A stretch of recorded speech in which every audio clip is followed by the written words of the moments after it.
Open up a tab, grab a seat, and pour a pint. It's time for the Beer Guys Radio Show. You want free beer? Go to the brewery. Dedicated to the art, science, and enjoyment of craft beer. Yo, what's wrong with the beer we got? Now, here are your hosts, Tim Dennis and Brian Hewitt. And welcome to the Beer Guys Radio Show. We're broadcasting for the Beer Guys Radio Studios in Marietta, Georgia. And this week we're talking with Bel Air, Maryland's DuClaw Brewing. We'll also chat with the Bottle Share, a local Atlanta nonprofit serving the people of the craft beer industry.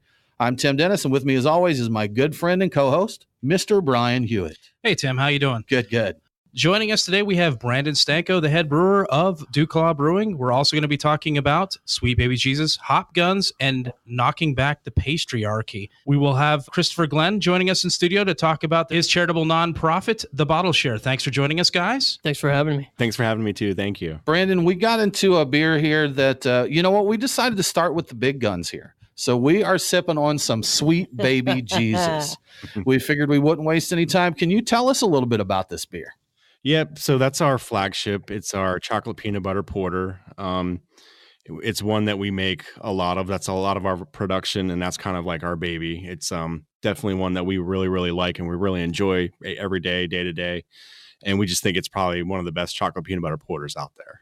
You know, we were talking, Brian and I, a little bit a few years ago, because this came out in 2011. Yep.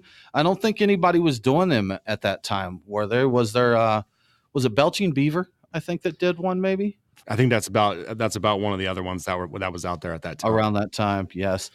Well, how did it come about there? I heard that it was a homebrew competition. Yeah, it's one of our former brewmasters. Him and his crew kind of had this homebrew competition. These kind of local guys to Pasadena, Bel Air, they went ahead and just entered it into the competition. And ever since then, we just kind of, brewed it a few more times and then kind of made it perfect to where it was. And then it was actually a different name back then. And then once we had made that, that final kind of recipe, it was kind of one of those things where you taste it and go, oh my God, Sweet Baby Jesus, that tastes. Sweet Baby Jesus. You can't just say it was called something different and not tell us what that was. Is that safe for radio to say what it was called, or? I don't know of. That was before my time. Sorry. Didn't we see, wasn't it something about toe massages? No, that was the other one. The Dirty Little Freak? Yeah. Dirty Little Freak. Something about a toe. Oh my goodness, I can't remember. Massage. There are no safe words. That's right. Yes. Yeah, absolutely. Well, good stuff. We're looking forward to finishing this one up, and I'm actually looking forward to the Dirty Little Freak, and we'll talk about that one a little more. But that all the flavors in that one sound extremely good to me. So, Brian, what did you get into this week? So, Tim, I kind of played it a little light, aside from a beer festival, a brewery's anniversary, a beer release, and a bottle share. It was a pretty quiet week. Week outside of that. Pretty quiet. It's good to take it easy occasionally. Yeah. You need to rest a little bit. So only 4 events. I started things off at Wild Heaven for their standard deluxe lager release. Right. It was a pretty tasty lager. It's a thing that was created for a friend of the brewery's owner who owns a t-shirt and print shop in Auburn, Alabama by the same name. It's kind of a big stopping place for people who are fans of, beer and art. I love beers that have those kind of stories. Yeah. It's always cool stuff. And, had a little impromptu bottle share after that and went through some interesting stuff.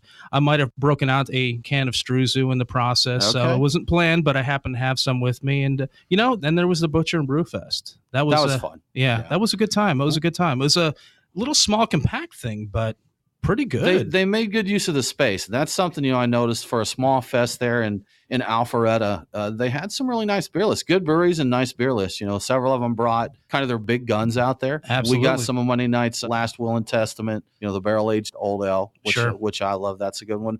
One of my favorites of that, and it was stout weather out this weekend. Absolutely. So, which we're just getting into here in Atlanta. But Good Word Brewing brought their Anna Fantastic, their fruited Berliner. And that was, did you try that one? No, I don't think I did. That was fantastic. They had a milk stock though, right? I did try, and that was very nice. Yeah, but that was one of my favorites of the festival. That was really good. I enjoyed 12th Labor. That was kind of how I started things off, and I really kept it at that level from there on out. And then it was off to a Variant for their anniversary party. And I continue drinking stouts in accordance with the weather. So yeah, my favorite there was Crazy Mocha Grandma. Crazy Mocha Grandma. That's the number one on mine. They also had cinnamon roast brunch, Good Morning, and coconut coffee dark alchemy, which is also great. I think it might be an oatmeal stout. I'm not 100% sure. But Crazy Mocha Grandma Imperial Mocha Stout. Oh yeah, really good stuff. But they had almost as many beers on there at Variant as the Beer Fest did. Matt's been doing some brewing, man. It was like 3 pages. There was a booklet. There was 3 pages of beers that they set up, and there was no real lines for anything. Yeah, good stuff. Brandon, anything exciting or interesting for you this week? This week right now, we're filling all of our bourbon barrels with our barley wine. So we're coming out with Hell on Wood in a few months. And then let's say about 2 weekends ago, we had our Day of Retribution. So that was our Imperial Stout that we age in bourbon barrels for 6 to 8 months. That was a really awesome day. And then I had a huge bottle share of that day too as well. Wow. Sounds like a good week, man. All of my favorite things there. Yeah. Tim, I think it's time for the beers of the week. Crack open a cold one. It's the Truck and Tap Beer of the Week. Woo-hoo! Craft beer and food trucks in downtown Woodstock. Truckandtap.com. Well, Brian, as always, we have an excellent selection of beers to drink here. We did a little pre-gaming with Ironmonger's Billet. They've got a new version of that. Yep. The blood orange is lighter in that one. It is. And that's very good beer, but I really like that heavy blood orange in that. But if you're looking for more of a Pilsner, that is solid stuff. And, as I said, we've got plenty of DuClaw there. Thank you to DuClaw for the nice care package they sent us. We have some excellent beers to get through here. We're going to get into their Sour Me Peach Sherbet Sour Ale. We're drinking the Sweet Baby Jesus. Now we're going to get into Sweet Baby Java, Brian, which is this Sweet Baby Jesus with some espresso in it. Oh, yeah. And the one I'm really excited about, we have Dirty Little Freak, which is inspired by a Girl Scout, I think it's Samoa cookie. So caramel and toasted coconut and a brown ale. And then we're going to fight the Pastryarchy by drinking their beer, the Pastryarchy, an Imperial Pumpkin Spice Stout. And we got one from Monday night. We have their Sympathy Weight, which is a maple bourbon barrel wee heavy that I'm really looking forward to getting into. We're going to have to make it through with just those beers, Brian. Just those, maybe. Absolutely. We'll do it. We can do our best. So, Brian, what's happening this week in the news? What's in the news? The beer guys have the scoop. Extra, read all about it. Time for headlines. Well, Tim, Big Beer just can't catch a break. I've heard that, man. I've heard that. So in what is probably the biggest news of the week, or at least the most reported, Pabst is suing Miller Coors, claiming they're trying to put them out of business. At the moment, Pabst Blue Ribbon and a number of other brands, including Old Milwaukee, Lone Star, and Natty Boh, are contract brewed at Coors, and Miller Coors is contractually bound to do so until 2020. It gets interesting after that because the contract allows for 2 5-year extensions, but Miller Coors isn't into that. They say that they're not obligated to, and Pabst isn't paying them enough for the extension. They want to triple the price per barrel. Wow. Okay. Yeah. All right. Yeah, Pabst is alleging all kinds of things like them closing breweries to artificially lower capacity to make it impossible for them to continue doing it. And they're basically suing them for $400 million in damages and for them to adhere to the contract and continue making their beer. So, but if it's only goes to 2020 with the option for an extension, they're adhering to the contract, right? I mean, they don't have to renew the option. And so that's what I was thinking. It seems like they're on shaky ground and they didn't plan ahead. They didn't plan on what they're going to do in 2020. And right. It doesn't look good to me, but I don't know the exact contract. And I mean, and from Miller Coors' standpoint, if you're brewing a competitor's beer that's popular, we know those crazy hipsters love their PBR. That's right. So the California wildfires forced some breweries to temporarily shut down. 2 breweries, Sierra Nevada and Secret Tail Brewing, both based in Chico, California, closed last weekend due to understandable safety concerns. Both of them have reopened. They both are unharmed as far as we can tell. And both breweries are donating funds to charity. The biggest thing is Sierra Nevada setting up the Sierra Nevada Campfire Relief Fund, seeding it with $100,000. If you're interested in donating to the fund, go to goldenvalley.bank and you'll see a link for it front and center on the website. Very cool stuff. Always good to help people out there. You're listening to the Beer Guys Radio Show. We do need to take a quick break, but we'll be back very soon to talk with DuClaw Brewing.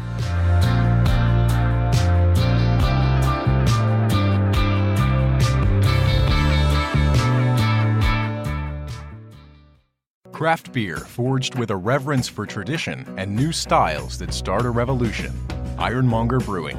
The brewers at Ironmonger Brewing pride themselves at being masters of barrel-aged, hoppy, and sour beers. They invite you to their tap room in Marietta, Georgia to taste and see. Also visit their barrel room for an intimate drinking experience with great live entertainment. Keep up to date on all things Ironmonger by liking them on Facebook. Ironmonger Brewing, establishing a new standard in craft beer. We are Reformation Brewery, celebrating the reformer in you.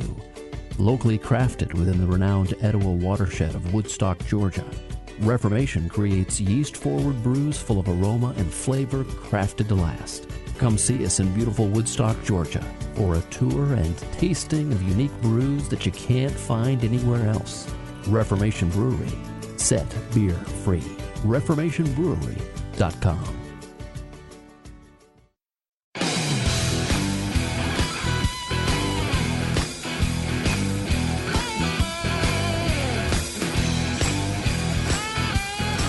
Follow the Beer Guys on Facebook, Twitter, and Instagram. The numbers all go to 11. Does that mean it's louder? Well, it's one louder, isn't it? Now, back to the Beer Guys Radio Show. Welcome back to the Beer Guys Radio Show. If you missed an episode, don't worry. All episodes are available as a podcast. Subscribe on your favorite podcasting app and never miss a show. We're talking to Brandon Stanko, the head brewer of DuClaw Brewing. Brandon, we rounded out the first segment with some Sweet Baby Jesus, and during the break, man, I went through it quick. I think others are still working on it, but we drank some Sweet Baby Java, which is the same beer with espresso, correct? Correct. Yep, it's the same beer. We just do about a pound of coffee per barrel, and we always make it in 120 barrels. Okay. Now, how do you do? I know, Brian, you were going to ask this, weren't you? I was. You go ahead. You ask. I was going to ask that. I thought I'd seen or heard that you actually use a hop gun to put the espresso beans into this beer. Is that right? Yes, that's correct. So basically, like I said, we do about a pound of coffee per barrel. So it's just me and my assistant brewer, Mike. We open up 120 pounds of coffee, put it in the hop gun, and then we'll go ahead and run the whole tank through it, through our hop gun. And basically, it's just a huge tea infuser, and it helps to go ahead and extract all that really good natural flavor out of the coffee. We do that for about 4 to 6 hours, and then we stop the whole process. We'll go ahead and let it cold steep overnight, just leave that liquid that's in there, close up the tank. And then in the next morning, Mike will come in and he'll run it for about another hour. We usually like to try to get at least 20 to 24 hours in on that cold steep. And then he'll run it through for another hour or two, and then just shoot all the liquid into the back into the tank, and then keep the bean to the side so we don't get any astringency. So is that pretty common that you just adding various adjuncts and things into the hop gun? Because I'd heard of hop guns, but I thought they were pretty much used only for hops. Yeah, we basically use this for our adjuncts nowadays. We don't use it for the dry hopping method. We went back to the original method of dry hopping. But a couple years ago, we did a barbecue pale ale. So we actually had a spice company make a really good rub, and without the salt. And then we went ahead and infused it into the pale ale as well. I'm a little disappointed. You said a barbecue. I thought maybe you put a whole hog down in the hop gun. Rotisserie in the center of the hop gun. In there. So I'm curious, going back, so switching from the hop gun back, why did you do that on your hop additions? The hop gun was, basically designed to go ahead and, dry hop beers in a 4 to 6 hour, kind of day. Whereas it would take you a couple days to kind of get that dry hop aroma in. What we found is that the pump is actually shearing some of the hop oils, and it goes ahead and leaves kind of like a protein byproduct in the bottom of a glass bottle, which is not going to hurt the consumer. It's just very unappealing to the eye. So we went back to the original method of dry hopping, and we've had much better success with that. Interesting. Okay. Good stuff. Yeah, that's it's always fun to know those little stories on the production process. Yeah, sure. And I guess you wouldn't have the same problem maybe with with coffee, because they're solid beans and they won't have the resins and whatnot. Correct. The bean oil versus a hop oil is definitely way different. You're right. But it could cause some problems if you did have a whole hog in there, Brian. It would definitely. Yeah, could clog up a little bit. So, well, Brandon, can you tell us a little bit about the history of DuClaw Brewing? Sure. We are 22 years old as of this past August, and we originally started out as a brew pub. And then later on, after many years, just creating many different styles of beers and many beers, The owner, he is the single owner of DuClaw. He decided to buy, a couple restaurants. So we had a couple DuClaw restaurants. And then I actually got my foot in the door at DuClaw as being the director of IT for all the restaurants in the brewery. And that's kind of how I got my start at DuClaw.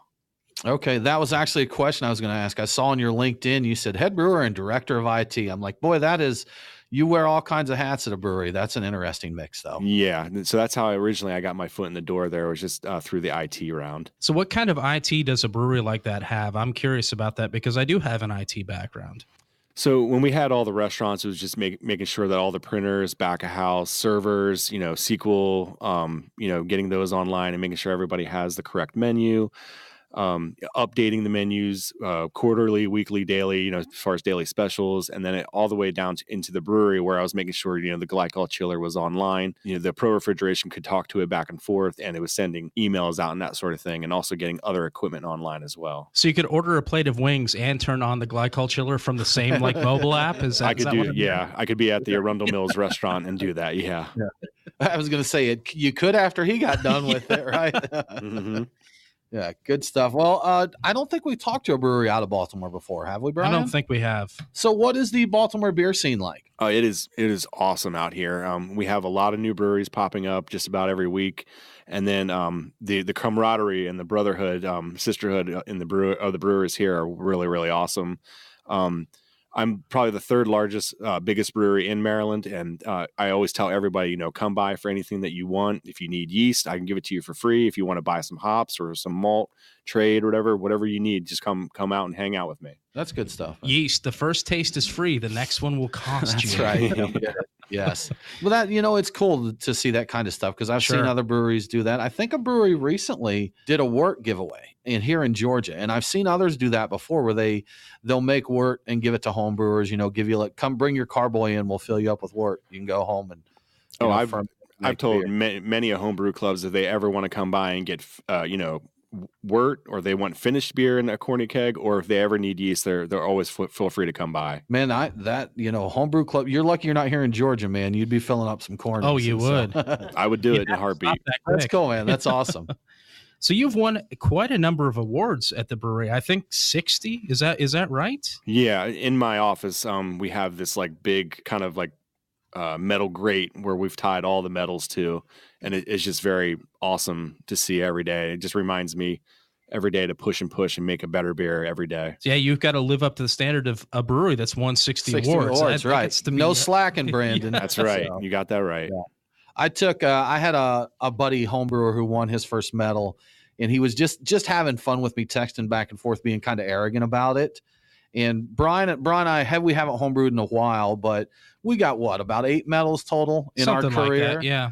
So I took an old school European general. I wore them all at the same time and took a picture and sent it to him. So, and on a smaller scale, but a similar thing with them all in there at the same time. It shut him up. Now, what's your most awarded beer? Is it Sweet Baby Jesus? Yeah, our flagship Sweet Baby Jesus. It's definitely by far the most award-winning one. Is that your number one beer? And the reason I ask is it sounds like it would be, but I was looking at your website and there's a blonde on there, and I forget the name of it, that said it was your most popular beer. So I don't know which one it is. For locally, it's pretty much our most popular one, and that one's called Blonde. But basically for the whole distribution wide, it's Sweet Baby Jesus. Everybody just loves DuClaw Sweet Baby Jesus. Absolutely. If you hear someone that's not in the DuClaw area, distribution area, talking about DuClaw, they're talking about Sweet Baby Jesus. Yeah, you're right. Yeah.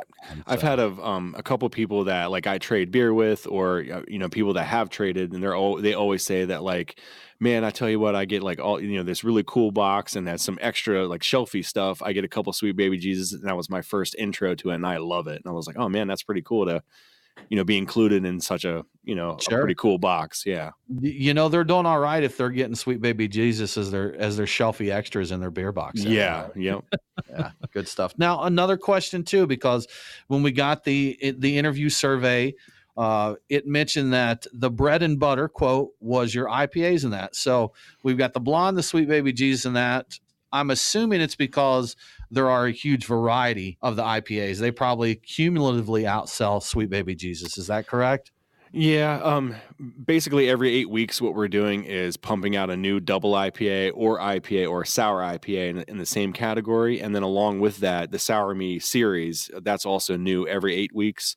And then the Patriarchy as well, every 8 weeks too. The Patriarchy. I love that name. It's such a great name on there. Absolutely. Every few weeks, we always get emails. If we open up a new territory or something, just people are upset about Sweet Baby Jesus. Why would you do that? Why don't you put Sweet Baby Mohammed on a beer label? And it's like, come on, guys, it's just beer. You know what? You should. Actually, release and be like, okay.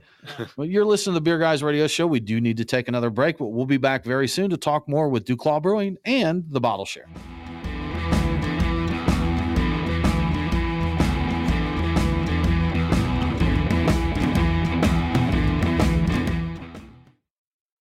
It's Brian and Tim, the Beer Guys. If you're like us, no lunch or dinner is complete without a pint or two of craft beer. Which is why Truck and Tap in downtown Woodstock and Alpharetta are always on our list. Tim, why do they call it Truck and Tap? Well, the tap part is easy, Brian. They've got 18 of them. As for the truck part, that's where it gets interesting. Truck and Tap features your favorite Atlanta area food trucks daily, so that way you're getting a different menu every day. Truck and Tap in downtown Woodstock, Alpharetta, and coming soon to Duluth in 2018.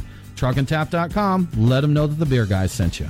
Are you thinking about opening a brewery in the Atlanta area? If so, take a look at the Park at Georgetown. This unique community will feature a collection of restaurants, as well as a craft brewery within the new J.W. Homes luxury development, Dunwoody Green. Conveniently located less than half a mile from I-285, this enclave of restaurants will be the gathering place in Dunwoody. Krim & Associates, the developer of the Park at Georgetown, wants to talk to you. For more information, call Todd Semrau at 404-226-6526.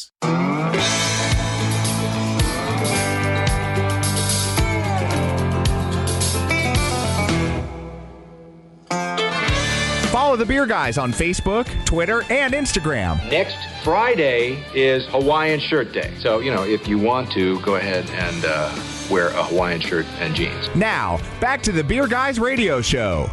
Welcome back to the Beer Guys Radio Show. I want to give a quick shout out to one of our great radio affiliates, KCPX 1490 AM in Moab, Utah.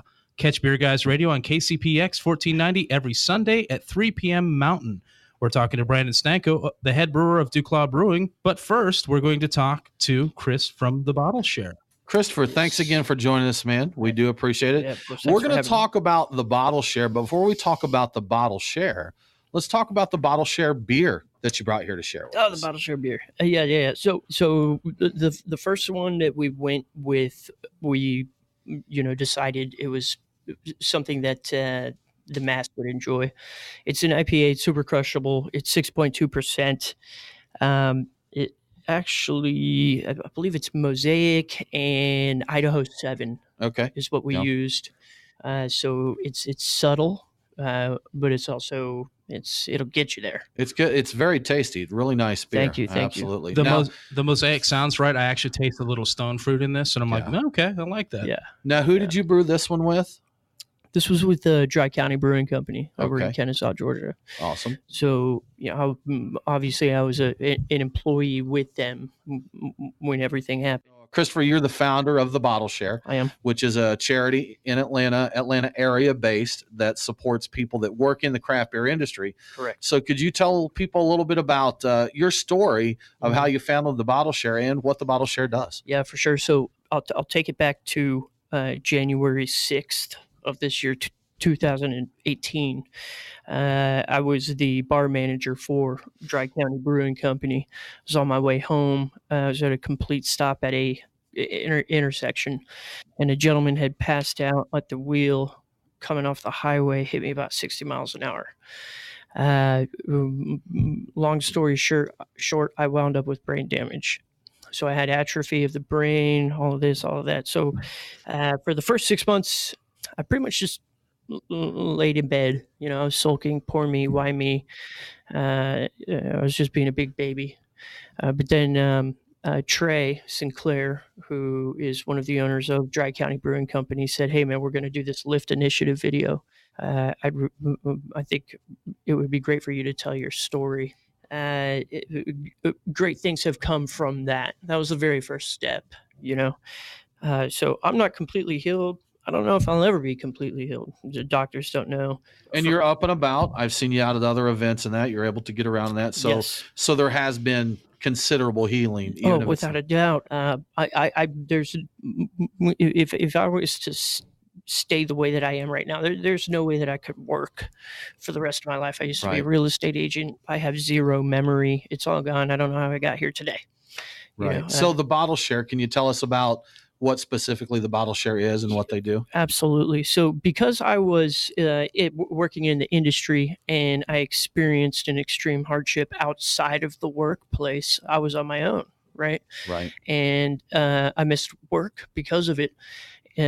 Thankfully, I had a wonderful family that took care of me financially and gave me a place to stay and all of this. They just really took over. But anyway, they were a great support system. But I started harboring feelings of guilt because of what I had. And some people are far worse off than I was when that happened, and they don't have anything. So the bottle share is really set up for people in the winery, distillery, and brewery industries that don't have that support. I want to be that family. I want to be that support system that they wouldn't otherwise have. And what ways do you issue the support through the bottle share? Exactly how do you help there? Certainly. So it's financially based on day-to-day expenses. But we want to take care of people that, need to feed their children, need to pay their rent, need to pay their car loan, they need to get around, things like that. But unfortunately, they're just not working. That's when we step in and say, hey, what's your situation? Fill out this form, provide us with the appropriate documentation, and then we review it and determine if we're going to grant somebody or not. Just this last weekend, we gave $2,500 to a family whose child was just diagnosed with pediatric cancer. She's going through leukemia chemotherapy. And so that was very important for us. It was dear to my heart because they were the first ones that I was able to help, to assist, and to see how grateful they were made me realize even more that this is the path that I'm supposed to be on now. This is my life. Chris, we really appreciate you sharing the story. It's a fantastic charity. But if people want to find out more about the bottle share and what you do, where can they do that? Yeah, so you can find us on Facebook, on Instagram, the Bottle Share Official. If you're inclined and you feel it in your heart to donate, please visit www.thebottleshare.com. There's a button up at the top that says Take Action, and that'll take you directly to our donation page. So that's it, through the beer, through donations, through grants, through charitable contributions. That's how we get the money and then disperse it out to the people that are in need. Very good, man. Thanks so much for joining us. Wonderful calls. We'll be talking with you more in the future, working more on that. Absolutely. So, appreciate it. Okay, Brandon, I've got a question about your Sweet Baby Jesus that I think will appeal to some of our homebrewers. There's a lot of breweries, there's a lot of people out there trying to make chocolate peanut butter beers, but they kind of missed the mark with that. Do you have any tips for homebrewers on how to crack into making a solid beer with a good peanut butter flavor? I would definitely just find a really good porter or stout base and, try to start perfecting that first and get it where you want it to be at. And then after that, I would start, trying to introduce maybe some cacao nibs in secondary or also using PBW in the boil. That's like that peanut butter kind of powder type deal. And then trying to find that flavor balance of, ratio that you like and go with it from there. That's what I honestly would do. And that sounds like a solid tip for any home brewer. And much like Brian, who wanted to run away out of the gate and start putting all kinds of adjuncts in, learn to brew the base beer that you want really well, and then start playing with the adjuncts, right? Yeah. That's where I would start off first. Because if you don't, you might wind up on a radio show. That's right. Yeah. Instead of brewing, you may have to just talk about beer. So I wanted to ask about your use recently in the Rule of 3 DIPA. You started using lupulin powder. Did you start there, or have you been using it right along? And what are the advantages of doing that? Rule of 3 was pretty much our first one that we tried using lupulin powder, and then after that, we've used it in Strawberry Letter 23 as well. But for that, excuse me one second. For the rule of 3, we wanted something that was triple dry hopped. It has 3 base grains, 3 hops, and we wanted to triple dry hop it, just kind of call it the rule of 3. We're going to do it, 3 times, 3 things, 3 hops, that sort of thing. And with the use of lupulin powder, you actually get a better yield out of the beer. When you're using the full pellet or whole leaf hops, that pellet and hop actually retains more of the liquid than you kind of intended for. But when you use the lupulin powder, it's so high concentrated that you don't have to use as much, and you get a better yield out of the liquid too as well. Oh yeah, so you don't have as much of the pulp at the bottom with yes, all the hop solids in exactly. There. Is the flavor the same as if you were using, say, pellets? I would say the flavor is almost a tad bit better, just because you can use less hop and still extract the same oil content out of it.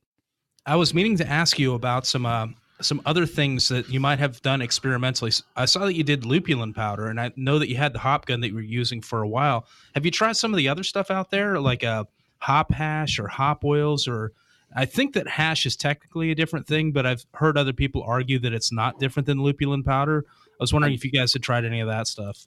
So I work with hop pellets on day-to-day basis, and I've worked with hop, the lupulin powder, and the hop hash, I believe, is just like a middle of the road type deal between the two.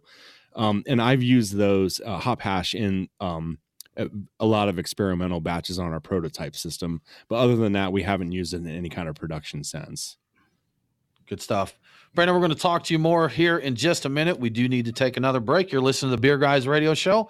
We'll be back with more from DuClaw right after this.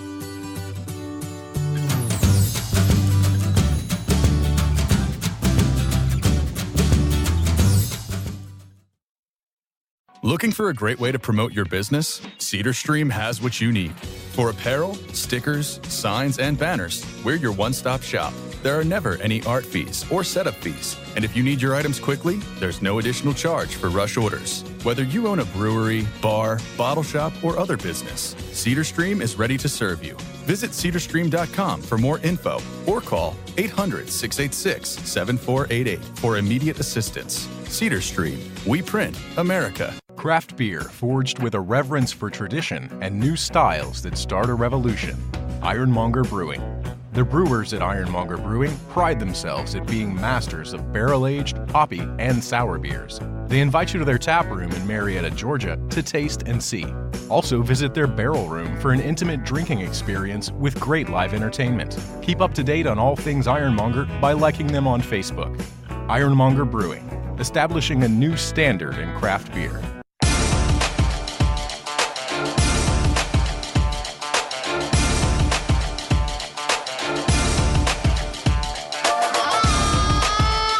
Follow the Beer Guys on Facebook, Twitter, and Instagram. Boy, that escalated quickly. I mean, that really got out of hand fast. Now, back to the Beer Guys Radio Show. Welcome back to the Beer Guys Radio Show. If you enjoy the show, please consider supporting us on Patreon. Just go to patreon.com/beerguys. Patrons get some cool perks like Beer Guys swag and commercial-free episodes. We're broadcasting from the Beer Guys Radio Studios in Marietta, Georgia, and we're talking to Brandon Stanko, the head brewer of DuClaw Brewing. Brandon, we are in another beer here. We have got into the Dirty Little Freak. And the name is fantastic, and I'm sure totally unoffensive to anyone who drinks it. And even more so, I saw some of the marketing for this. It's actually on the. I wasn't sure if it was on the bottle. I did say I did see it on the website, but I guess the mantra of this beer is there is no safe word. Correct. Yes. Why does that phrase go along with this beer? I think it's just because it's a very, very solid, brown ale base beer. And then we just added a couple more things to it. And we basically wanted it to taste like a Girl Scout Samoa cookie, and a lot of good caramel notes, chocolate, and coconut in there. And it really hits home. So, I will say this about it. I expected it to be sweeter than it is. And I think I actually saw a video about it online that commented that, hey, this isn't super sweet. It's drinkable. Right. Those flavors are there. Yeah. And that's with all our beers. We try to make them, not a one and done. We definitely want you to buy a 6-pack and be able to finish the whole 6-pack, or go to the bar and have a couple pints of, the beer that you love. So I want a beer that I can only have a 4-ounce taster of and then just slide off the bar stool. Yeah. A number of people have tried that. Black Tuesday is getting close to that. I've noticed there's also no safe words involved in opening the actual Girl Scout cookie box. You're done. You're done. Yep. There's nothing you can say. It's done. You're Once it's done. open, yeah, you're absolutely finished. This, because it's not too sweet, that would actually pair quite well with the Girl Scout cookie. It would. Oh, yeah. Yeah, good stuff, man. Is there any thoughts of putting coffee in this? Because I want to put coffee in everything, and I'm going to ask that about every beer I like. That's never come up. The Sweet Baby Java that, why we actually reproduced that now is because we were actually at an event, and at the restaurant or bar that we had the event at, they had Sweet Baby Jesus running through a randle of coffee beans. So that's basically how Sweet Baby Java came about. We loved it so much that we were like, yeah, let's go ahead and do this. Speaking of randling, we've played around at home with a French press. If you don't have a randle, get a French press. We did a Mexican Imperial Stout one time. Sure. And someone's like, it's not hot enough. We're like, well, let's see what we can do. So we chili threw a peppers. bunch of chili peppers, and one of our buddies had some, they were wood chips from charred bourbon barrels, but they came in a bag of little chips. I think they were meant to use like sprinkling on your charcoals on the barbecue grill. So we put some charred bourbon chips, more jalapenos, and dark chocolate. And I think we maybe left it on there, like 10 minutes, Brian? Sure. Not too long, and pressed it through.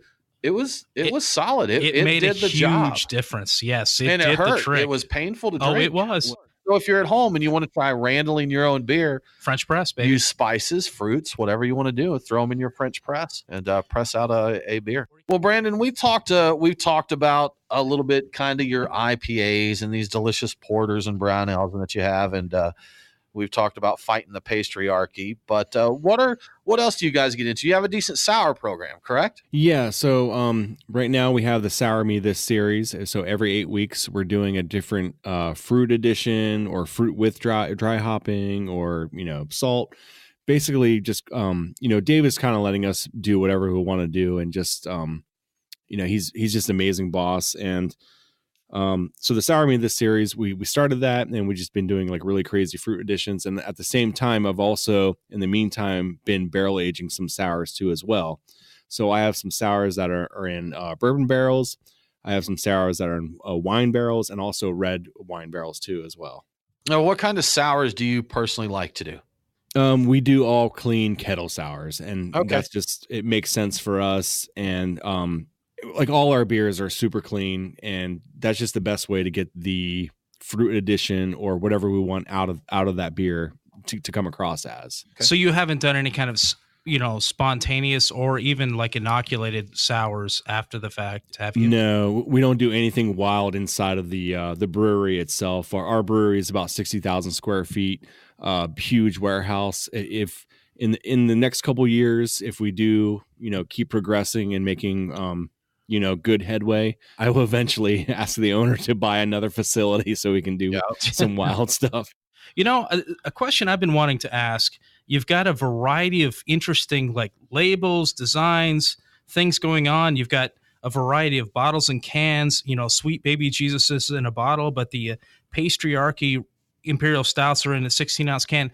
What's the scheme behind how the beer is packaged and presented? So right now in our warehouse, we have a bottling machine that does about 6,000 bottles an hour. And at that rate, that's how we get Sweet Baby Jesus and Sweet Baby Java, Dirty Little Freak, Funk. We get them into the bottles and out there into the world.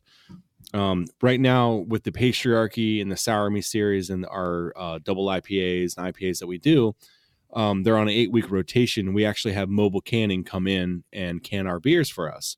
I'm hoping within the next 6 months that basically the mobile canner is going to park a line in our facility, and we're going to buy an additional line so we can do about, I think it was like 60 cans a minute. At that rate, we'll be able to switch a lot of other brands over to cans. But once we do get we're planning on getting a $1 million canning line. And once we get that, Sweet Baby Jesus will go into screen printed cans, which will save us a lot more money.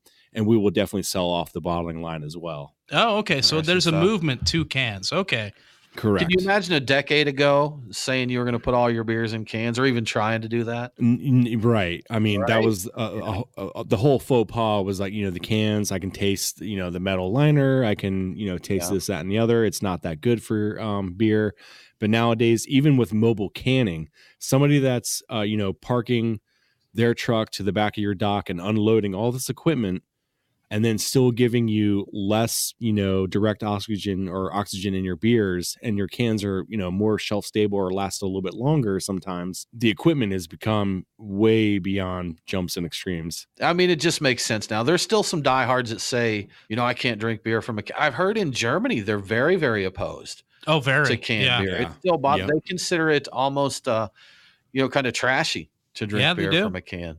You'll come along, Germany. You guys may have been the trendsetters on this, but you just follow us along. It's to the point this summer of being a crisis mode, because they will not drink out of cans, so they all need, they need bottles. But the thing is they recycle all their bottles, and right? people aren't returning the bottles, so they were running out of bottles, so they didn't have and beer. Some of them even had to drink canned beer, Brian. I know.